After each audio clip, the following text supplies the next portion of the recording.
and all gathered here. My name is Shravan Bhaitsarjan from first standard. Today I am standing in front of you to tell a few words about Children's Day. Today, November 14th, we are celebrating Children's Day in India. Children's Day is birth anniversary of Jawaharlal Nehru.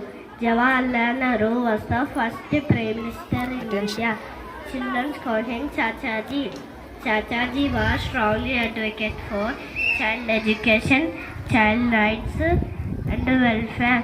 Main purpose of Children's Day is child education, child rights and welfare. Children are the future of our nation. Parents and teachers kindly support the creativity of children. We should also address poverty and child labor.